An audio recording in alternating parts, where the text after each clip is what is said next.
Good morning, everyone. I'd like to welcome everyone to the Special Committee of the Whole meeting for Wednesday, November the 8th, 2023. I would like to begin by acknowledging and recognizing that the CVRD is on the unceded territories of the Kwatsan, Malahat, Subasit, Halalt, Penelakut, Staminas, Layaxan, Pakwachin, Titidat, and Pachidat nations, whose people have walked gently here for thousands of years.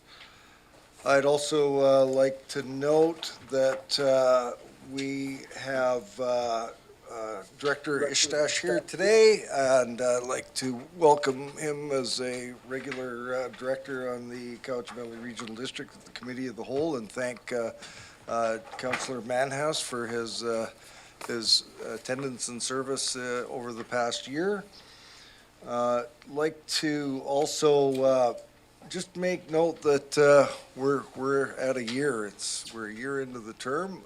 Lots of hard work and heavy lifting has been done by this group, and I firstly want to thank everyone for the opportunity to serve as your chair, and it has been, I consider any opportunity to be in this role as a privilege.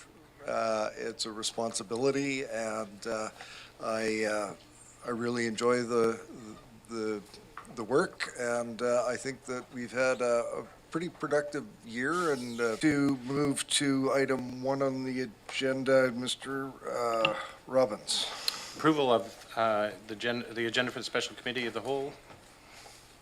Moved and seconded. Any discussion? All in favor?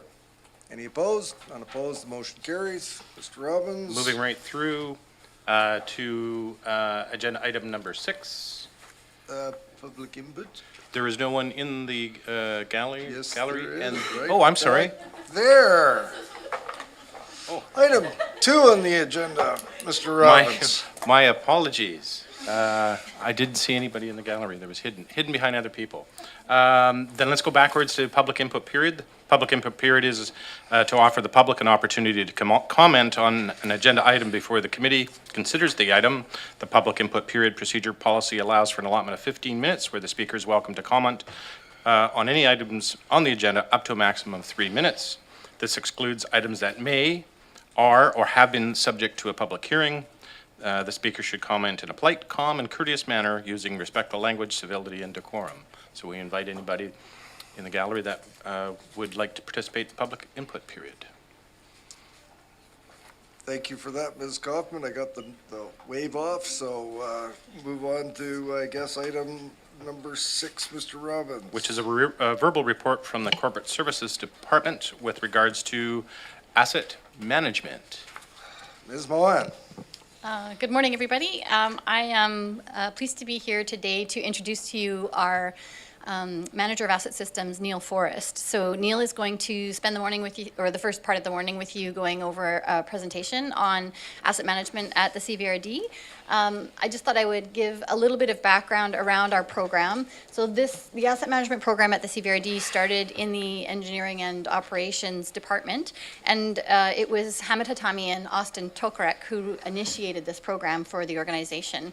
And then, coincident with some reorganization last year or the year before, I guess the year before, asset management has moved into corporate services. And so corporate services, that move sort of reflects the maturity of the program into a phase where we're getting more involved in the financial aspects of asset management and providing for asset replacement over the long term.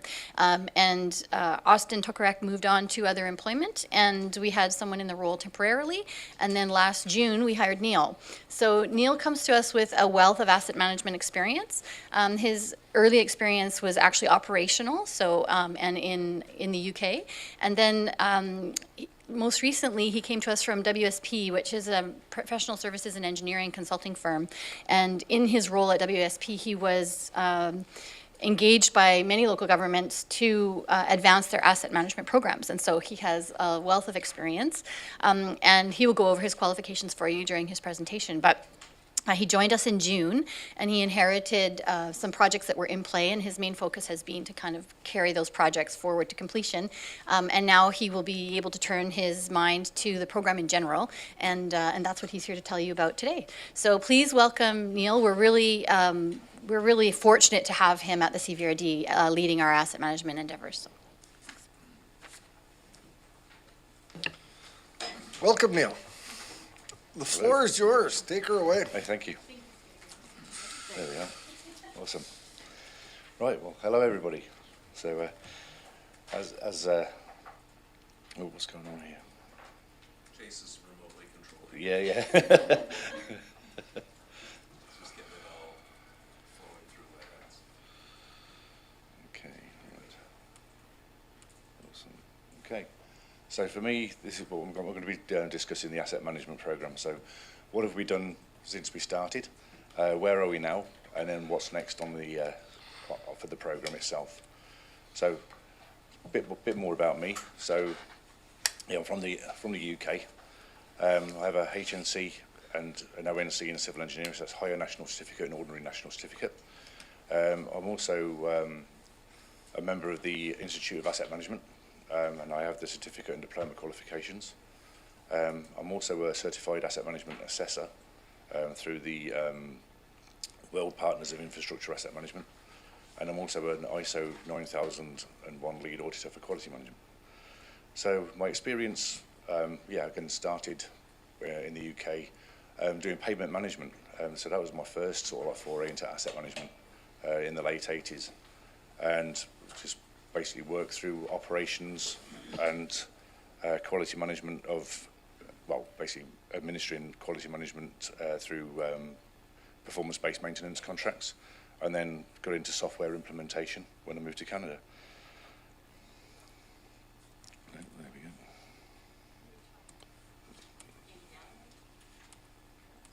What's going on there? I don't know what's happened here. Wrong button.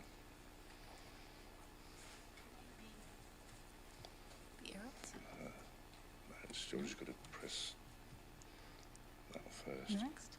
There we go. Oh, there we go. Okay. So, what is asset? Well, my discussion is going to be like about what is asset management, what's been completed so far, what's ongoing, and what are our next steps. Steering committee roles and responsibilities, and then all the things that we're going to be doing as part of our next steps, and then questions at the end. So, what is asset management? So, for me, in terms of the CRD, it means providing our current and future services at the lowest whole life cost whilst mitigating all our risks. So it involves the balancing of costs, opportunities and risks against the desired performance of assets to achieve our objectives. So what's been completed so far? So back in 2016, developed an asset management policy, which has then since been refreshed in 2019. We've developed a corporate strategic asset management plan in 2020. There's been a formation of an AM steering committee in 2016, sorry. We haven't been meeting since because Austin then left, and then there's been COVID and other organisational changes. PSUB 3280, asset retirement obligations. This is a legislation that's been implemented for this year. It means that all assets that contain any hazardous materials need to be sort of reconciled, and the costs of actually disposing of all those hazardous materials needs to be reported and audited. And then sustainable service delivery plans, which we've developed for Mezechi Lake, Firehall, Bings Creek Recycling, Cobble Hill Sewer System, and Carlton Water Systems. So we've also been really busy with the implementation of an asset management software system. So the asset management module, that's already been completed. So that acts as like an asset register for all of our assets. It also has like condition calculations and like sort of like work for like capital planning and forward works planning. And then there's the maintenance manager module, which we've done phase 1 and phase 2 for utilities, solid waste and transit departments. That basically manages all service requests, works orders, and preventative and reactive maintenance schedules. And then what's ongoing, this is the bit that I've been really busy with, this is what I inherited when I started in June, is phase 3 of the maintenance management manager module implementation. So we did that for parks, facilities management and for fire services. So I've been busy helping them structure their data in a way that will actually help them be able to report out what they're actually doing. And we've just gone through some training this week, and we've got some more in 2 weeks, and then fingers crossed it'll go live at the end of the month. So yeah, yeah. So Looking forward to the end of the month. yeah. So and then we can start really using it in anger then, and yes. So what's next? So I'd like to actually re-establish the Asset Management Steering Committee so that we can actually report more frequently to the board about what our progress on initiatives, and also discuss how we're going to go about implementing the asset management programme. Alignment to corporate objectives. So this is more about like how asset management can help achieve the goals that are going to be set out in the strategic plan. Asset management policy refresh, benchmarking assessment and strategy will be part of that, because I'll be wanting to understand what the policy actually has in its scope and whether that still stands true to the corporate objectives or not. If it doesn't, then we'll need to refresh it so that it does. Then the asset management framework, that's basically about how we do asset management at CVRD, and then asset management plans for all our core assets. So that's what's coming next. So steering committee, they'll be helping me do all of those things. So the asset management policy, benchmarking assessments and asset management strategy. Also the management and completion of all those identified improvement tasks as part of the strategy. Supporting the development of asset management framework documentation, participating in the preparation of asset management plans, and organising their condition assessments so that they actually feed into the asset management plans going forward. So governance structure. So where I'll be sitting is more in the sort of like the bottom. So I'll be monitoring the current progress of asset management activities and provide feedback up to senior management team, which will then provide you the information that you need on how that's going.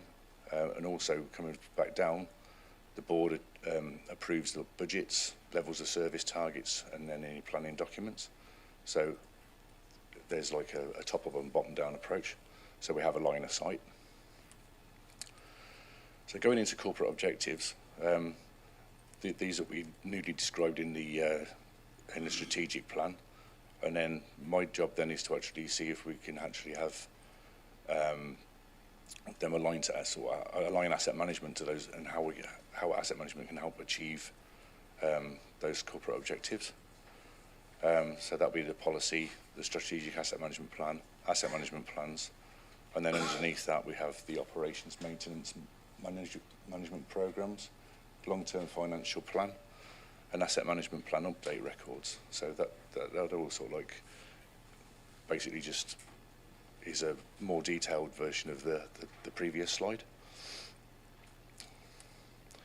So alignment to corporate objectives. So you would have all seen this little diagram. So one of our corporate objectives is to work within our financial needs to provide and maintain the infrastructure systems required to meet the needs of our communities. So how does asset management do that?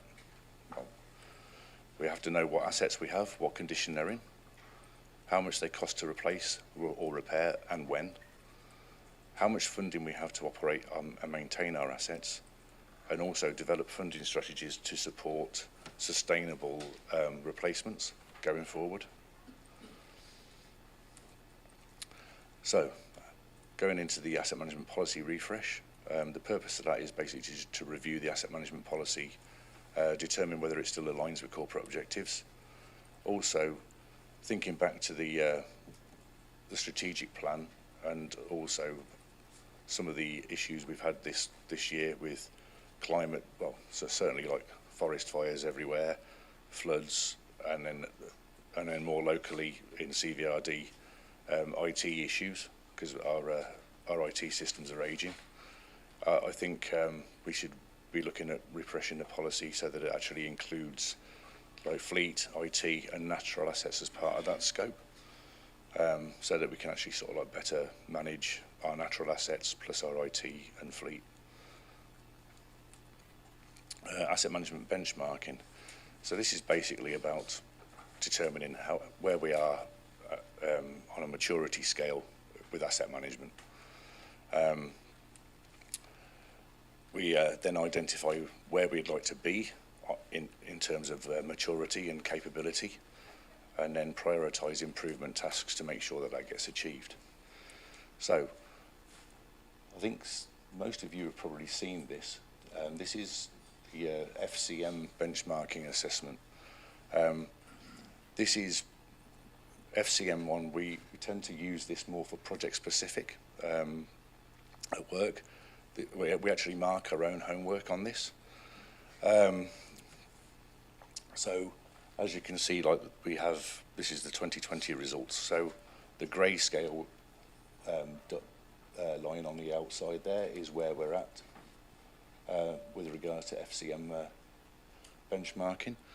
And this is basically used for grant funding, so that there's like little pieces of this will be like improvement tasks will be part of the FCM grant funding. So we'll have like small projects which will improve like contribution to asset management practices, for instance, and then once we've completed that, the level of maturity will increase.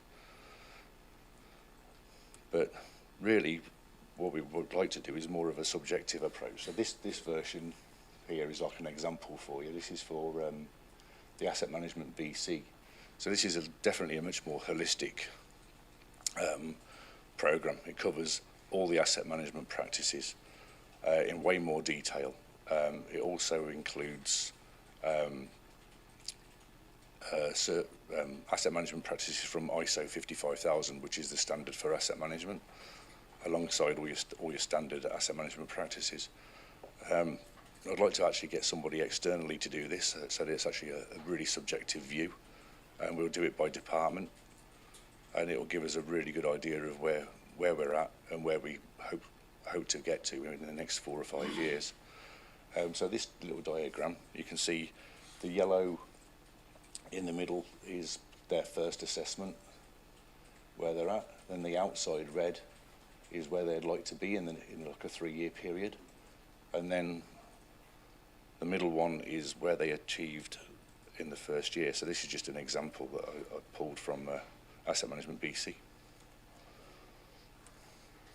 Asset management strategy. So this is follow on from the benchmarking assessment. So this is basically like describing and defining all the improvement actions identified in a benchmarking assessment, including all the tasks required to achieve it, and also a timeline for when they should be achieved.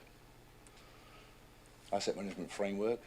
So this is basically all the documents which will formalise how we do asset management at CVRD. So we'll have frameworks for like data governance, condition assessment frameworks, how we identify and set targets for levels of service, financial planning and funding strategies, risk and criticality framework. So that's basically how we'd like to actually have a framework which will help us identify risks and critical assets in a really consistent fashion across all service areas. A decision-making framework. How do we prioritise competing projects or capital projects? Maintenance management framework. How do we actually maintain our infrastructure to get the best out of it for our communities? And then the performance monitoring framework is how we measure our own performance in achieving all of our asset management objectives. Asset management plans. Now, there's 11 pieces in an asset management plan. They can get quite exhaustive. I think at the level that we're at, we should be concentrating on just some of the key ones, because some of the things we haven't necessarily got data for yet. We're still new in having, especially with the onset of the asset management software system. I think if we can use that and get more condition assessments for our assets, and have a year's worth of data to collect on how we're doing and with all the kind of activities we do to actually manage our assets. That will give us a good idea of how we can actually set our levels of service. The risk and criticality, again, that'll be, we'll have to do the framework so that we actually understand where we're going. We can also do this from a regional level, or we can actually do it by electoral area. There's lots of scope how you can actually do asset management plans. Previously, with WSP, I did an asset management plan for Columbia Shuswap Regional District on their water service. So we actually did one asset management plan which covered their nine water systems, and the data that we had, we could actually it was still granular enough. We could actually report by service, as well as actually rolling everything up to actually report at a much more a higher level. So, asset management plan. So the state of infrastructure section, that basically just tells us what we've got, how much of the assets we've got, or by length or by quantity, their average age, average expected life, which we'll use industry standard lifespans for, their average condition, whether that's measured or whether it's age-based, current replacement cost, and then a 100-year average per annum renewal cost. So most of the assets that we have a really long life. We use 100 years so that we know that each asset will get replaced once within that time frame. And basically the annual average per annum cost is how much we need to be putting aside each year to actually sustainably fund replacements over that 100-year period. We can also do it for 30 years, 50 years. It's then part of the state of infrastructure is the condition profile. So I just did this for our fire halls.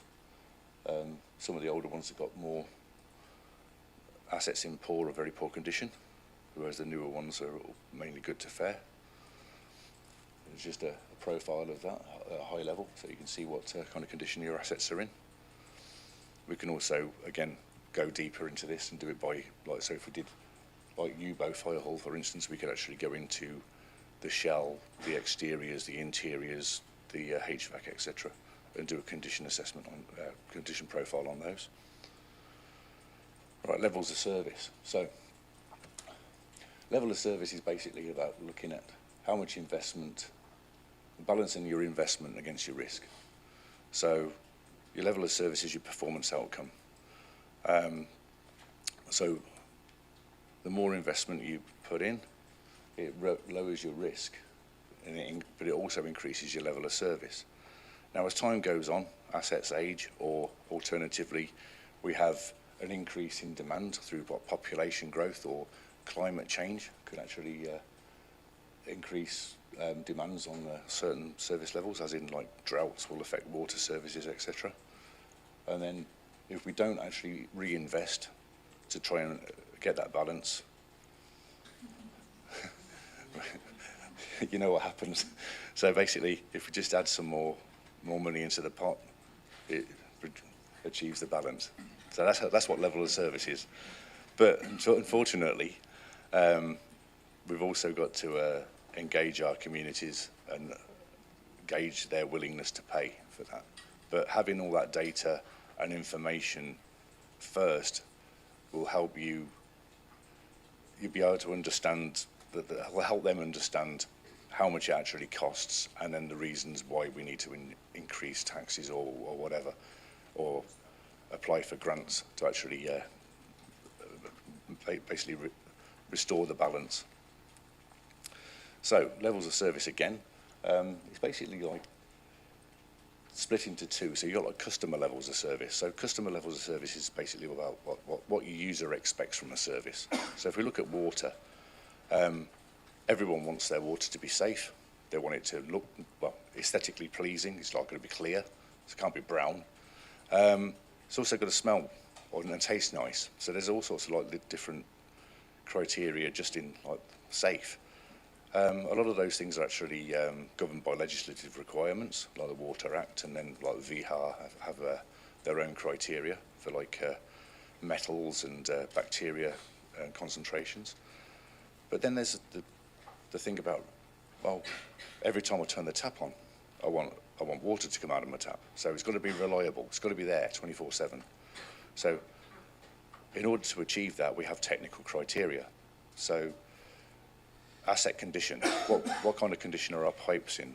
What about our pumps? All the infrastructure needed to actually get that water to a customer's house. We can track the number of water outages within a development and leaks through like SCADA systems and whatever. Also, we can look at how much preventative maintenance we're doing on our systems. If we're doing more preventative maintenance, that might be an indicator that our assets probably need replacing, because the cost of preventative maintenance is going to outstrip the cost of replacement. Also, the responsiveness of our service as well. So if we do have water outages, how quickly can that level of service be restored? Service sustainability, asset management. So with this, we have Asset Management BC tool, which basically asks questions on the availability and reliability of the service, and we rank them like from a 1 to 4. Then like, how sustainable are our finances? What's our governance like? Do we use evidence-based decision making, for instance? So that would be our current performance, which we rank, and then we have like another piece for future preparedness, which is about maintenance planning. Do we have asset management plans in place? Do we have a long-term financial plan for a lot of the services that we provide?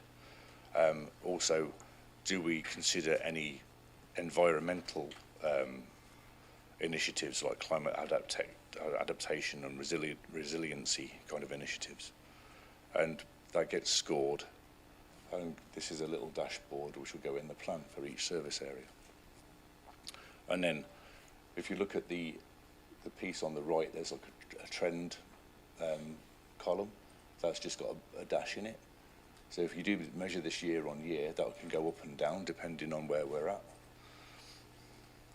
So it's a good little tool actually. It's available on the Asset Management BC website. So renewal forecasts. So this is part of the Columbia Shuswap Regional District example that I was talking about earlier. So this is basically for one water system within the district.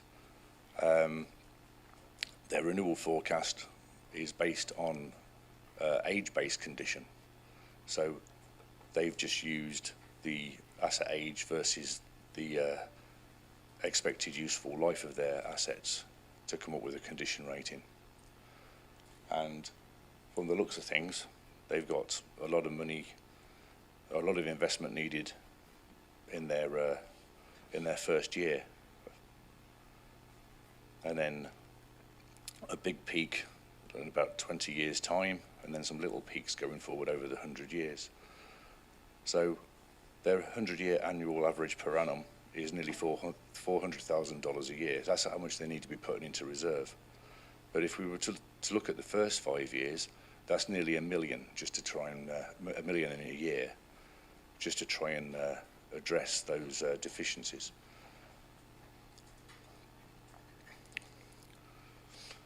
So this goes into it a little bit more detail. You can see it a bit bigger there. So yeah, 4.5 million.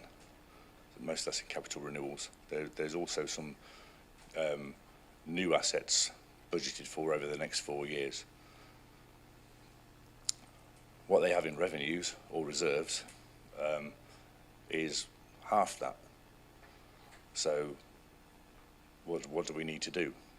Because if we use that reserve, that's basically the debt that we still have. We have to actually cover the costs with debt to actually do those repairs and replacements. The good thing about CSRD is they only have age-based, so they actually went and did condition assessments on that network, and they found that a lot of the assets were in way better condition than they thought they were, and it actually like shifted the renewal program probably by about 15 years. So it gives them a lot more time to actually come up with, boosting those reserves to actually pay for those replacements going forward. So, summary of where we're at and where we've been. So 2016, we started asset management. So we had the steering committee formed, asset management policy. We did some asset inventory and condition ratings. We reported state of infrastructure and did some level of service and climate risk frameworks. Maturing on, we did a policy refresh in 2019, corporate strategic asset management plan in 2020. We've also done a Bings Creek infrastructure study, as well as an energy study refresh. Then in 2020, we procured the asset management software. Also did terms of reference for the steering committee and some process maps. So where we're at now is we've done the phase 1 and phase 2 of the asset management software implementation, nearly finished the phase 3. We've got condition assessments done for some assets. We've completed the asset management retirement obligation work, so we can start reporting on that going forward. And I'd like to actually reform the asset management steering committee before the end of the year. Then going forward for the next 3 years, we'll be looking at the asset management policy refresh, asset management benchmarking, asset management strategy development, framework development, asset management plans, and condition assessments. So that's basically a summary of the next steps. So the implementation citywide, the steering committee, and then all the asset management plans and framework documentations, along with the alignment of corporate objectives. And again, in a different timeline again. So basically, at the end of this year, I want financial strategy and condition assessments completed, asset management steering committee, citywide implementation, and then going forward, I'd like to actually introduce natural assets if we can, like maybe I've got this down further on, but we've also got a fleet electrification strategy that's been an objective as well that I've seen, so I need to start looking at that. And then think about like fleet and IT, asset management, if we do a policy refresh and it gets approved. The budget for the next 4 years, we've got 80,000 for the rest of the implementation. There will be some ongoing costs for support from the vendor through a support contract. The benchmarking and assessments and the asset management strategy, that comes out at 75,000. Asset inventory collection, I've got like 45,000 a year for the first 3 years and 40 for the next. That's basically just for external consultants to do building conditions inspections and condition inspections for major structures. Corporate risk framework, level of service communication strategy, we'll do that later towards the end of the period because we will need the data and set our levels of service targets before we can actually communicate that to our communities. Condition assessments, again, inventory collection is the first one, and condition assessments is the 50,000 a year. Fleet electrification strategy I'd like to do next year. Natural asset inventory, I've got 26 and 27. And then staff capability improvement, that'll be training as well as ongoing work that we're doing internally, developing asset management plans and framework documents. All of this budget is actually going to be funded through Community Works funds. So there's actually no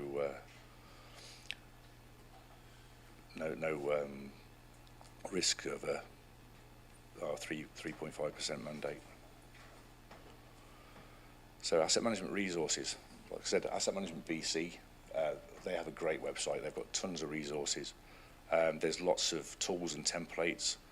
There's lots of case studies from other regional districts and other municipalities on their asset management journey, whether they're just starting out, whether they're like really mature, the kind of things that they're looking at and doing, and how they've actually gone about it.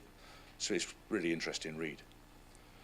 We also have Asset Management BC have a newsletter subscription. I recommend that you subscribe to that. You just get it through the Civic Info site. And then there's a Canadian Network of Asset Management. They do some e-learning courses, Asset Management 101. So that's basically if you have maybe a little understanding about what asset management is, and I think this e-learning course is great. It gives you really good exposure to the key concepts of asset management. It's like 3 hours work. It's like $45. And then if you wanted to increase your asset management knowledge, you can do the AM 102 course, which is like 6 hours, $145. So the links are actually on the page as well. So, key takeaways. We've had a bit of upset with the COVID, plus some staff turnover, so asset management initiatives are progressing. We're well positioned to move forward with the re-establishment of the Asset Management Steering Committee. I think that will help us start really formalising an asset management programme. It'll also help us understand what data we need to actually help make decisions and actually prioritise competing capital expenses. Understand our infrastructure deficit as well. We'll have that. Plus, it'll help us understand our level of service, like what we have currently, plus identify our desired or required levels of service going forward. Any questions? Okay, we got hands up all around the room. Hang on just a second here. Got director, let me just take some names. I've got some questions as well.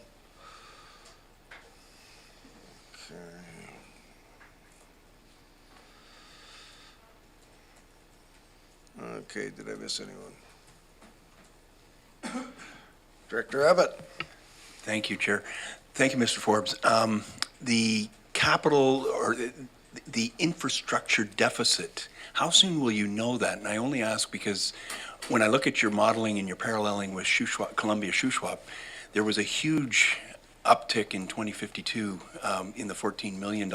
I wonder if there's a parallel with CVRD, whether we're going to face that, or is it premature to be even asking you of those? It is a little bit premature. We do have a lot of asset data. We've got some condition assessments done in 2018 to 2020. So I can only base my condition or any sort of like renewal forecast based on that condition.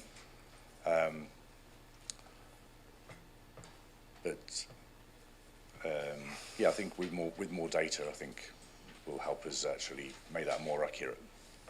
I mean, when you have the reason why we do the 100 years as well, like the first 5 years, you know, pretty much like that's pretty much real. Anything else going after that, especially when you're using age-based condition ratings, it's more for context. So it's actually like will help you understand how much money we need to be putting into reserves in order to pay for that, or at least to like get halfway along even, you know. Go ahead with the follow-up. I just, an observation, I'm hoping that finance is addressing and perhaps erring on the side of putting more reserves aside. Can I add to that? Yeah, sure. Ms. Mohan, please. So I just wanted to throw out a number just for order of magnitude. So back when we did the condition assessments in 2018, 2019, at that time, which was an incomplete assessment, so it didn't include fleet, it didn't include IT, it didn't include natural assets. And it's now 5 years old, right? The number that was ballparked at that time for our infrastructure deficit was about $365 million. So it's more than that, is basically what it comes down to. And the efforts that Neil is working on will allow us to refine it, be more inclusive, and have a more accurate number going forward. Director Justice. Great, thank you. And thank you for that really fantastically interesting report. I find a lot of asset management is very technical, and I was curious about the the board's role, I mean, outside of budgeting and determining level of service, especially with respect to the policy refresh.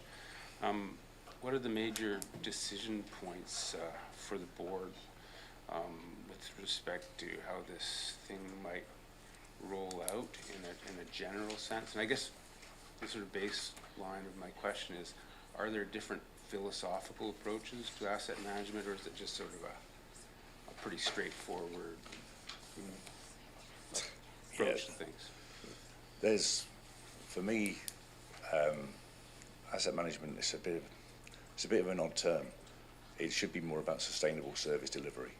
I mean, yeah, CVRD, like any municipal government, very asset-heavy organisations.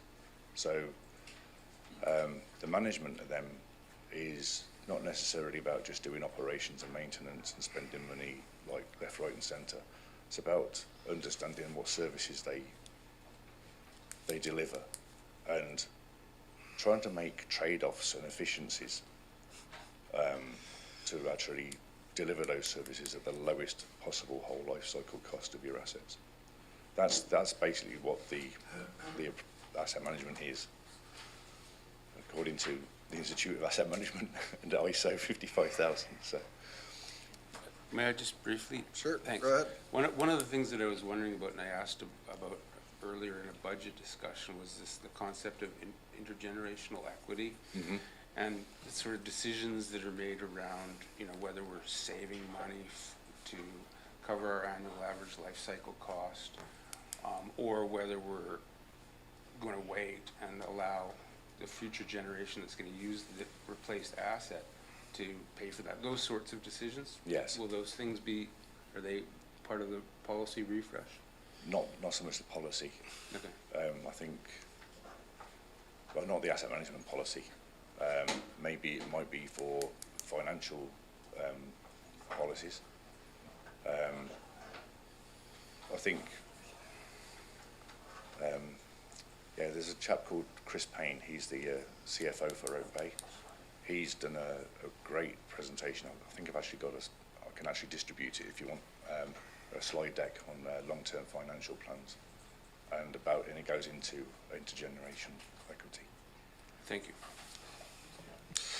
Before I go to the next speaker, I think Director Justice has raised a really important topic that we'll have to discuss, because everything that I've seen at either FCM or where asset management has been introduced and discussed, there's an acknowledged deficit from previous generations and previous boards and councils, not fully funding at that level that would be sustainable. Mm-hmm. And that's why we have the deficit.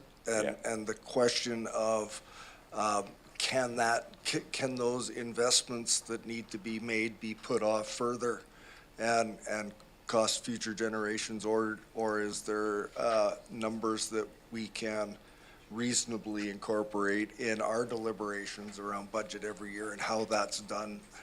Really important discussion and debate at this level, and I'm glad you raised it, because we are going to have that discussion. It's great. We don't have to be an expert on asset management because we've got one standing at the lectern right now, but we have to be in a position to understand the fiscal implications, and we're going to have that discussion. On to Director Wilson. Yeah, thank you, Mr. Chair. Thank you, Neil. That's, sorry, carry on, Barbara. Sorry, sorry, I've been corrected, so I need to very quickly correct the figure that I gave. So the $365 million figure that I gave was the size of our infrastructure that was evaluated in 2018. So it's not necessarily the deficit, but that is sort of the value of the infrastructure that will need to be replaced over time. And so depending on whether you consider that needing to be replaced over 10 or 50 or 100 years, then you can divide and understand what the annual contribution might be to maintain that size of infrastructure. So my apologies, I should leave it to the experts. Director Wilson. Yeah, that was 350 million deficit was a bit of a shock, to say the least. Even at 100 years, it's still 3 million a year. And I'm glad you brought up the cost. Thank you, Neil. That was great. I'm assuming obviously this has all been brought down by the province. We have to do it now. I'm a great believer in asset management. It's absolutely necessary. Yeah. And this may be a question for Barbara or our CAO.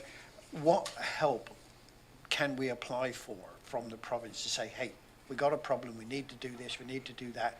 Are they throwing in any money towards us?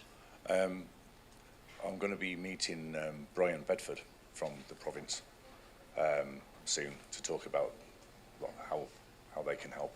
In fact, actually, the Asset Management BC conference is on today in Richmond, and there's probably quite a lot of info going to be talked about later on, well, probably tomorrow actually. Okay, But I've got people there that I can talk to. good, good. I'll be able to get some stuff. Yeah, and a quick follow-up, please, Mr. Chair. Ms. Moynihan, Yeah. go ahead. So I just want to add that my understanding of the approach to asset management, other than some legislative elements like the Public Sector Accounting Board requirements for asset management, is basically around things like the Community Works Fund, right, and large grant opportunities that in the past have been kind of given out, recognizing that municipalities have an infrastructure deficit. The way that they're kind of helping us is by making funding opportunities available, subject to having an asset management plan around it, Right, right? So, okay. having a well-developed plan and a schedule for contribution and showing that you're managing your assets is now becoming a requirement in order to qualify for different kinds of grant opportunities. So there will be grants to help with the infrastructure, but they will be contingent on having this work done. Good, yeah, that makes sense. Yeah, quick follow-up. please. Follow-up, go ahead. And the other thing I've got on my notes here is the aging policies. And then there was also a mention of age-based. Now, age-based, to me, you know, some equipment, if it's 20 years old, it's still in great condition. Yes, How that's do right. we go about equalising the two? It's that old, but it's still good. Yeah. So age base is basically calculated as a percentage. So it's actually the asset age versus it divided by its actual useful life. So depending on where it is within that lifespan. So I think, well, there's plenty of deterioration curves for all sorts of different asset types. Some of them are more linear. Some of them they stay flat for a long time and then they start to fade off probably like through the last 25% of their lifespan. That's when the deterioration really starts to accelerate. So it just depends on the asset. So just so everyone's aware, I've got Director McGonigal, myself, Martman, and Stone. Anyone else? Nicholson. Go ahead, Director McGonigal. Thank you, Mr. Chair. Through you, if I may, thank you for the presentation. My question is on the board's strategic plan and the implementation of upgrades of that every 4 years. What sort of impact would that have on not only the asset management plan, but on the asset retirement obligations as well as that strategic plan morphs with a new board? So the asset retirement obligations is basically mandated by PSAB, so that won't change. So we'll have to keep reporting that anyway. Yeah, if strategic visions change, then we basically have to keep doing what we're doing. But anything where there is some big step changes, we'll have to cross that bridge when we come to it, I think, really, more than anything. A quick follow-up, if I may, just a comment. Certainly let her go first. Well, I think we've all experienced in the last couple of years the impacts of price increases, for instance, Yes. on any projects that we do. Yes. That could not have been analyzed or forecasted. That's right. With those conditions. Yes. So in a 100-year average, I'm sure you would have that sort of flexibility. Yes. But given the impacts of the last couple of years on especially municipal infrastructure projects, how can that be implemented into a safety valve, for instance? Yeah, that's a good question. 300% increase in delivery costs, for instance, in the last 2 years Yeah. on projects. Yeah. Hard to budget. Strategic plan language. Humor me? Okay. I was hoping you on? would. Yes, please. So you're referring to the corporate strategic plan, correct? And how this impacts that. So a couple of comments. We know every community is experiencing an infrastructure deficit, and what Neil's articulating for you is that we're kind of moving towards a time now where this becomes a financial exercise for us, and we've collected a lot of information. And so kind of like you have an operational policy for the, minimums of your operational reserves, we're going to have to move into a period where we'd figure out what the reserve needs to look like for each service. And it's a huge undertaking to go through that financial exercise. But how that impacts, back to your point about the corporate strategic plan, is we're going to have to make some harder financial choices in order to save for those infrastructure renewals that we know we need to save for in a 100-year time frame.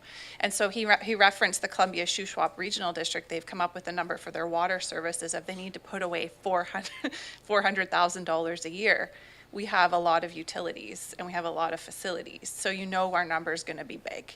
And so when you think about your strategic plan, it's coming, and we will give you the best advice we can in order to incrementally implement this program, but it's going to be a significant number that we're going to have to work into the operation.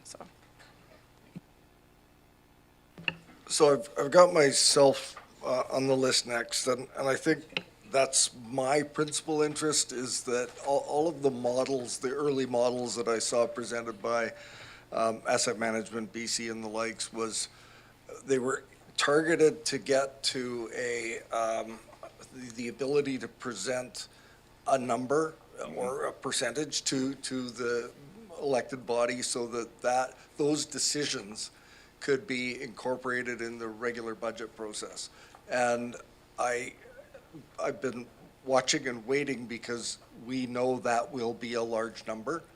And so I have grave concerns about, there's different approaches, but I think in the long run, we are going to be adding a dollar amount to our budget that is, I think, required and doesn't give us a lot of flexibility or leeway.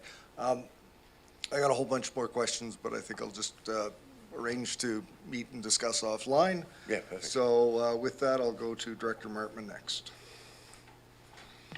Thank you, Chair, and welcome. Thank you. And thank you for the presentation. And I guess my question is pretty simple. Well, I hope it's simple. In that, when I did a MBA, we did deep dives into corporations, and one of the things, and albeit private. But one of the things that comes up is the strategy around how you account for your assets. So do you see the board or the corporation having the ability to say, you know what, we're better not to have this as an asset. We're better to lease this. We're better to. Oh, absolutely. Yeah. So can you comment about that and how it may apply to the public sector versus the private? Yeah, I was talking to Hillary about just even photocopiers. You buy a photocopier, works great for 2 years. Next day, turn it on, nothing happens. What do you do now? You haven't got the money, you haven't saved any money to actually replace it. But if you were to lease one, if you looked at like buying one or through finance, or versus leasing one, you could do that cost benefit analysis. So, yeah, leasing assets reduces. Well, we don't own it, so we just pay a number each year or month or whatever, and that service gets delivered to us without any risk. So yeah, for things like fleet, that's typically where you'll see it. Then there's things like outsourced operations and maintenance contracts. You'd be the asset owner, but you wouldn't necessarily be on the hook for all the operations and maintenance. Well, you would financially, but not the responsibility. So. Director Stone. Thank you very much. So just a commentary on that discussion around, just the financial impacts. There's been a lot of conversations around the sustainability of the finance model that local governments live under federally, provincially. I know in our recent meetings with Minister Kang, that was front and center in the conversations I think that we all had. And, it seems that they're recognizing that and that they're working on, with UBCM on that work around how do they address those issues. We were saying things like you could double the growing communities funding and make it annually, and it still necessarily wouldn't close the gap. And the conversation that we had when they came to Ladysmith was tying it to asset management plans, setting your asset management priorities forward where you're wanting to address the gap in the infrastructure deficit you have and having them then approve your allocation that should be annual. Like, here's our plan, this is how we're going to spend it, and make it a fixed funding formula rather than grant lotteries. And still, of course, have grant lotteries for the nice stuff. But so I guess the question I had was, I like seeing the timeline on there, and I appreciate the eye to the natural asset work. Because I think some, in particular Director Nicholson and others, have brought that forward. And I remember the first year I got elected, Gibson's was getting a lot of applause for their natural asset work. And in climate change times, in the summers we're seeing, those are more and more important, those natural assets. And it helps us, I think, to also negotiate with province and private managed forest companies and stuff on how they manage the land base, because that affects our overall infrastructure costs, not natural, but otherwise. So just looking at that timeline that you have there, what kind of flexibility is in that timeline based on funding opportunities that could come up? Because, I just recently saw, a sort of a lower cost opportunity to do some preliminary natural asset work, but that's kind of a program that's available now, rather than I think it was in the slide in 25, 26. Are we flexible enough in our asset management strategy to be able to look at those and take advantage of the opportunities that might come up prior to the timeline that was set out? Absolutely, yeah. Okay. And then the only other thing I would say is that, a number of directors here are doing really good jobs in their community involvement, engagement, meetings and stuff. I think about Jesse, both communicating electronically and having community meetings on a regular basis. It'd be really good to get these kinds of conversations starting now before it becomes talking about the big numbers that we all discover, to build that engagement and understanding and build that support base so that people don't feel like you come to us with this huge number and whoa, it's overwhelming. But just to build that baseline understanding, a truncated, shorter version of this at a community meeting would probably go a long way to start building that understanding. So if I was going to go back to that long-term financial plan slide, I mean, that was based on age-based condition. So what they actually found when they did the condition assessments, the infrastructure was in better condition than they thought. And also, all the big numbers that you see, like in 20, 30 years' time, they're only perceived, they're not real. Because that is basically like all those assets that reach that age threshold, that's when you need to replace them. By the time you get there, you might find that there's half of them, or even more, might still be in better condition than you thought. So it's always a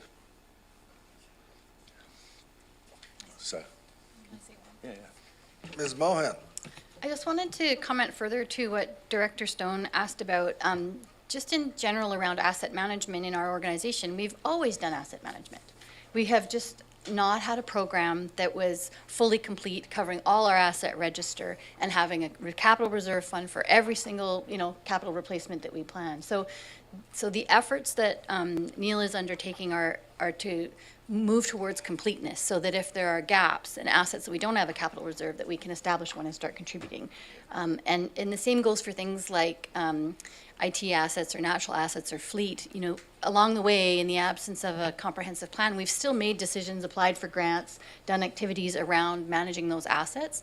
It just hasn't necessarily been coordinated inside a comprehensive asset management plan. So we'll continue to do those things. We won't wait, and it will, what are now gaps in the plan will just be filled organically and also systematically by the work that Neil is leading. So.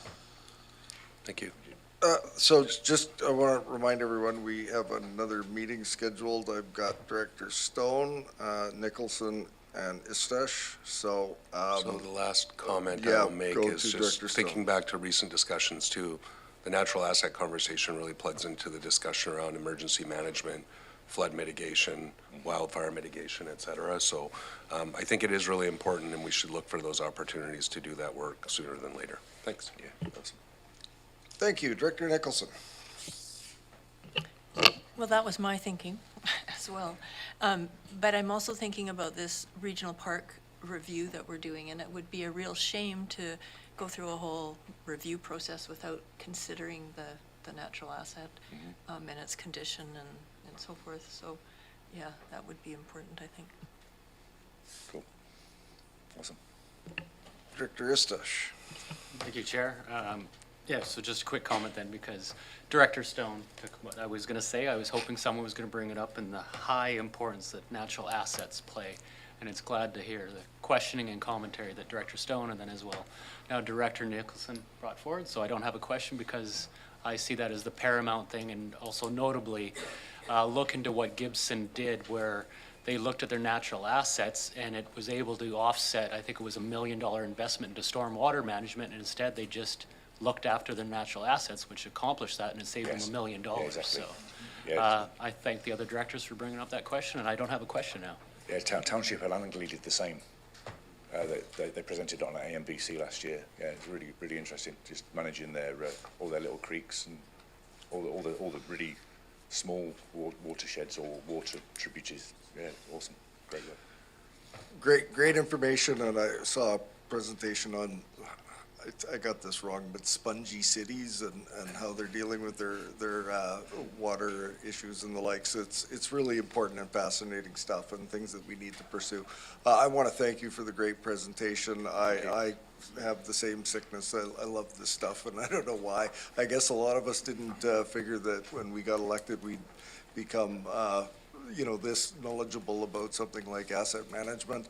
I also want to thank Ms. Mohan for making mention of the fact that our staff have been doing this throughout the years, and I know that I got to thank the engineering staff for a number of times they've been thoughtful in advance and had, worn out pumps rebuilt at the time that they went bad, and they were there in reserve when the next emergency happened. So staff have been doing a great job on this, and I'm getting a sense we're moving from a bit of an art to more of a science, and I appreciate the work that you've done on this and look forward to more of it in the future. And with that, just look to see if there's any other questions, because we should move on. Seeing none, thank you very much for your Awesome. Thank you presentation. very much for your And yeah, that's great. Mr. Robbins. Thank you, Mr. Chair. Just for brevity, moving on to question period, just to see if there's anybody in the gallery that might want to pose a question before I read out the preamble. Is anybody? No? So then, motion To adjourn. to adjourn, please. Moved and seconded. Any discussion? All in favor?